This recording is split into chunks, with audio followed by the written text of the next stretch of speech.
Hey there, it's Lisa Danforth from Lisa Danforth Coaching and Remote Working from Home. And today I am here with my Maina sister, Angela Todd. I know we've met many years ago and we both are total Mainers. But Angela is an activist, an archivist, and a historian. And I wanted to bring her in today to talk about how to document all that's going on. And I am going to throw the word out that everybody's like, I don't want to hear it again. Right. And this truly is an unprecedented time. And it dawned on me that this would be a really great time to make sure that we are documenting what's going on. Angela's going to share a little bit about someone that she was speaking with that had a Seder with people all over the world that they didn't record, right? So it's really about recording what we're going on so that we can have that, especially virtually. Now everyone's virtually, so we can connect to it. So I'm going to just let you, Angela, tell us just a little bit more about yourself, and then we're going to jump in, if that's okay with you. Thank you so much, Lisa, and thank you for having me here. I'm excited to connect with everybody. So women's stories are my gig, and women's stories have been missing from history as long as history's been written. And I think that at this moment, women are feeling the burden, maybe more than ever, as you're homeschooling, still being president of everything, we call it, right? Still cooking and householding and entrepreneuring, and also keeping up with all the Zooming. Maybe it's Seder, maybe it's the weekly check-in with your parents, whatever it is. So it's going to be easier than ever for women's stories to be lost during this time when there is such a burden on them also. I love what you have, what I've heard you say multiple times. Every woman has a story worth saving. Right? Yes. So as you were saying, you know, whether you are entrepreneuring, homing, familying, whatever it may be, that there are stories within there that we need to document so that we can have them going forward and our kids can have them. Given the state of the world these days, it's going to be really important. So again, what we're experiencing and the impact on women, Yeah. you know, we want to be able to document that. Can you give us some ideas of how we could get started? Oh, definitely. So it's hard for me to limit it to three because I'm so on fire about the topic. But first things first, pick a focus. So maybe it's going to be you, the fullness of you, your household, your work, your recreation. I'm still having mom's night out on Saturday, but we're doing it by Zoom. Maybe it's going to be the nuclear family. Maybe it's going to be, the family that you came from. Maybe it's going to be your work. I mean, if you've got a big network going on and your family is mostly family of choice, that's okay too. Just pick your focus and keep it in mind. But if you decide from the start, that helps you narrow things and omit things. So I like that's I like what you just said about, you know, the business and personal, because they're not mutually exclusive. Whether we own our own businesses or work for another company, it's not mutually exclusive. right. And one of the things that you and I have always bonded over is balance is BS. And this is not a moment, I know, this is not a moment of balance for anybody, I don't imagine, but especially for working women. So it's going to be important to make it easy enough to do. I always say, don't make it too hard to do. Pick a focus and try to just stick with that. The next thing is to consider digital and paper resources. I have a little group that I'm in, and I held up a paper that I got in the mail from the school district about what they were going to do with kids' lunches, because I'm in a district where everybody gets free lunch. And so it's all the intricacies, right, of what they have set up and what the policies are. And it really says so much about what schools are doing and where kids are in my community. It's just a single sheet, but I'm going to keep it. But I fall back on chronology. So my paper files are going to be in chronological order and my digital files are in chronological order. You can keep it all, but just keep the same organizing strategy in both places. You know, if you have, that's not the only one, right? If you have a file for each kid, or if you have a file for each generation, or whatever it is, just make sure that the strategies are the same in both places. So focus and organizational strategy. Those are the top two, I'd say. Yeah, I loved what you said about the schools and lunches, because I saw on Facebook this person who was driving and they were behind a bus and they couldn't figure out why the buses were out and stopping at people's homes. And what was happening is the bus drivers were going around and putting lunches in coolers that the families had put out by the mailbox.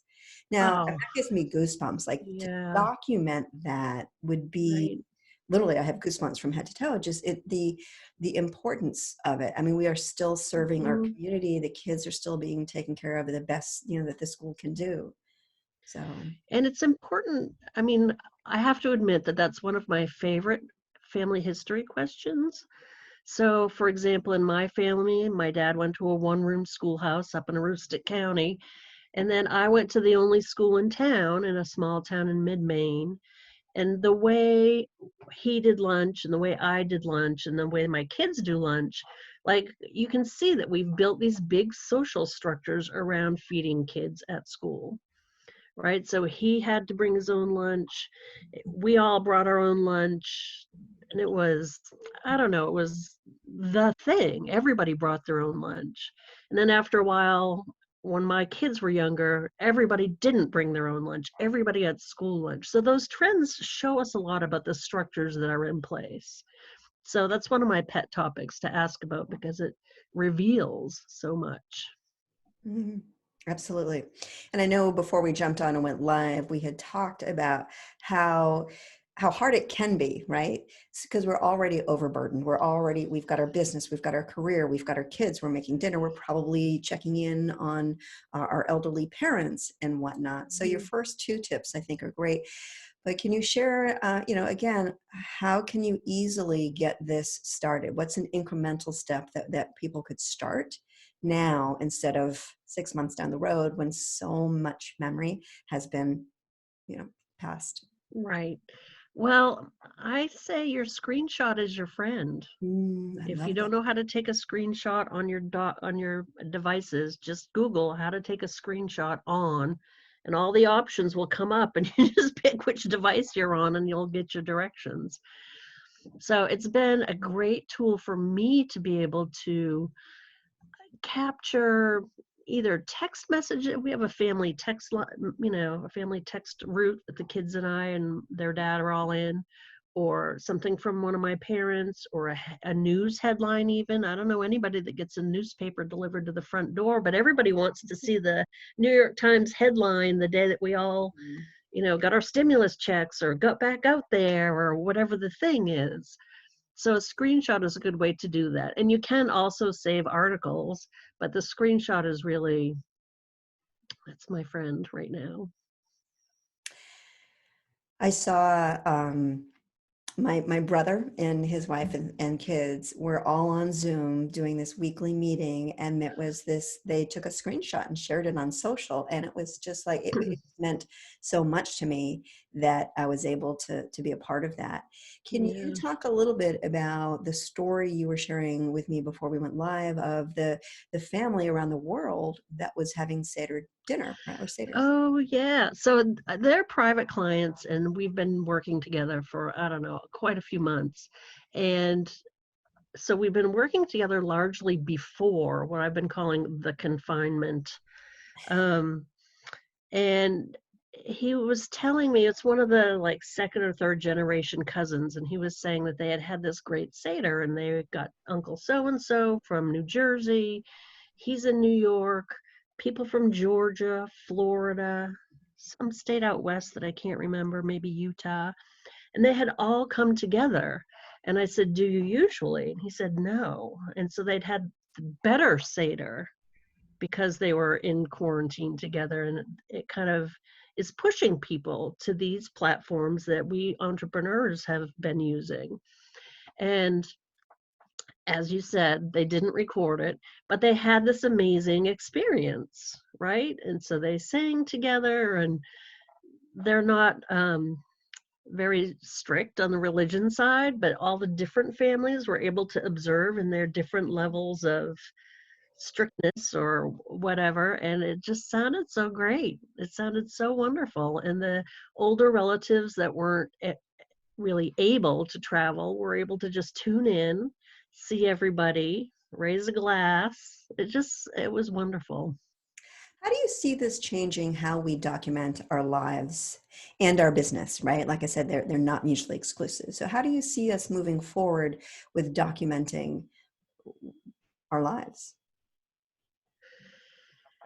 Well, it's funny because the story about the Seder that I just told makes me feel like it's going to be easier, and our private lives are going to can be enhanced actually by this social distancing, physical distancing, really, because Mhm. we're still socializing. I mean, here we all are.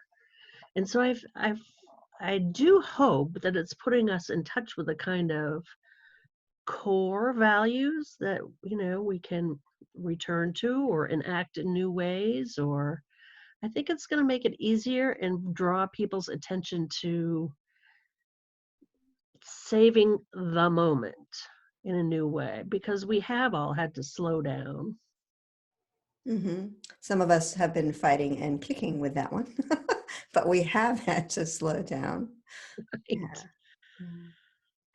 So with the overwhelm, I can sort of hear people being like, oh my gosh, I don't even have time to think about this. So Right. what would you recommend? Like what's going through my head is literally just taking a screenshot, just taking quick photos and then scheduling Mhm. time later to come back to it. Because I do believe that if we don't document some of this time that's going on in a year or 2 years, or when we're talking to our grandchildren, Right. that we're going to wish that we really had. So what are some incremental things, like I said, just taking this snapshot now and putting it away for later? Right, definitely. And again, don't make it too hard to do. So just make a note. Hopefully you have some kind of automated backup on your phone for your photographs. So if it's Google or Shutterfly, or I know Sprint and Verizon and the phone companies do it, you're not going to lose them. So you'll have photographs, screenshots, text. Engage your family to help you.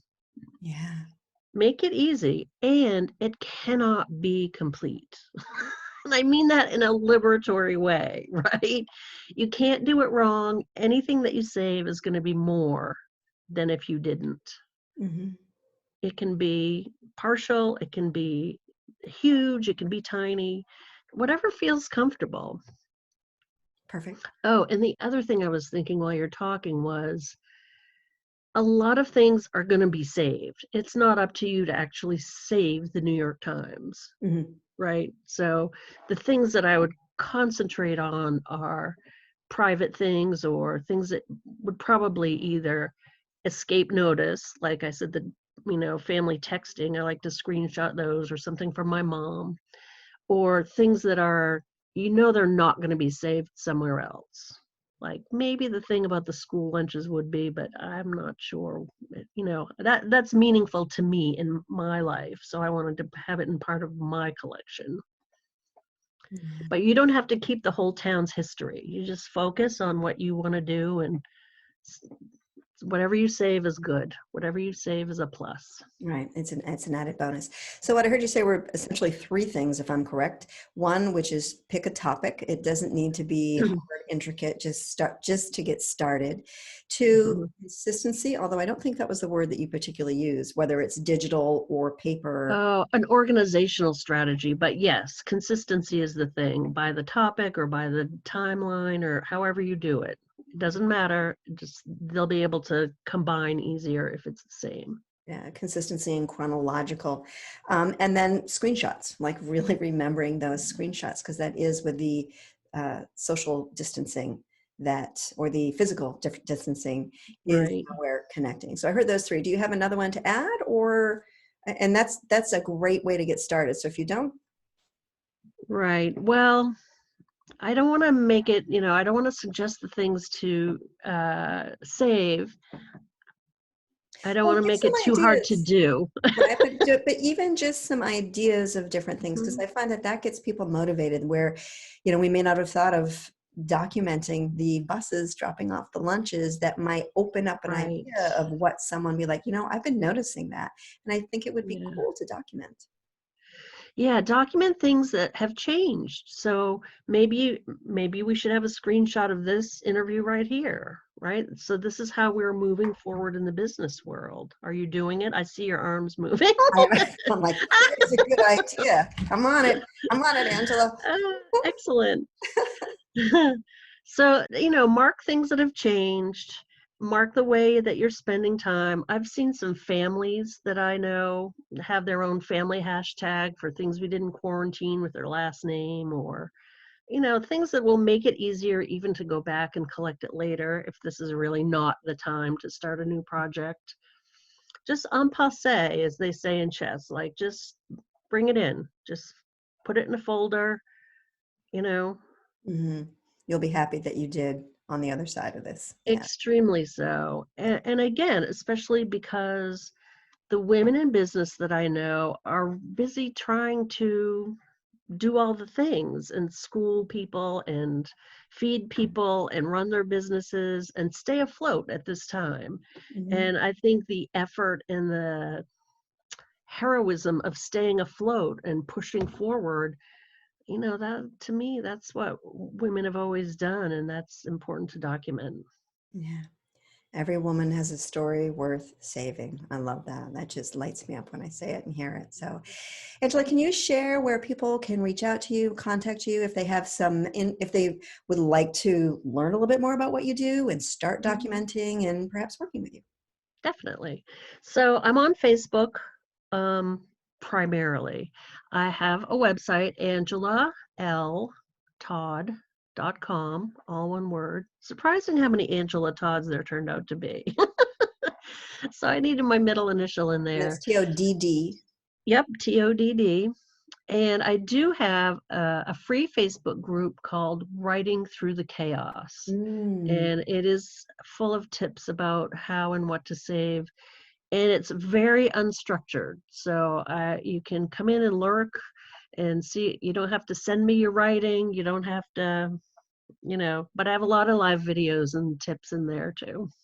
Oh, I'm sure. And you are so good on video. You share so much. So thank you very much for taking the time to share your expertise, really support people in being able to navigate this. Like, how do we archive this? And the importance of doing it now, because as we've got our heads down, we're just trying to make it through the Mhm. day. It's going to be way too easy to just be like, I can't do that, but really looking at the importance of it. So please Yeah, remember culture of caring. Pay this forward. If you know someone who could use this video, please share it with them, like it, place a comment. And Angela, again, thank you. I can't thank you enough to really share your expertise with us. thank you very much. I'm a big fan of yours. Right back at you, Maina sister. All right. Thanks, everyone. Thanks. Bye bye.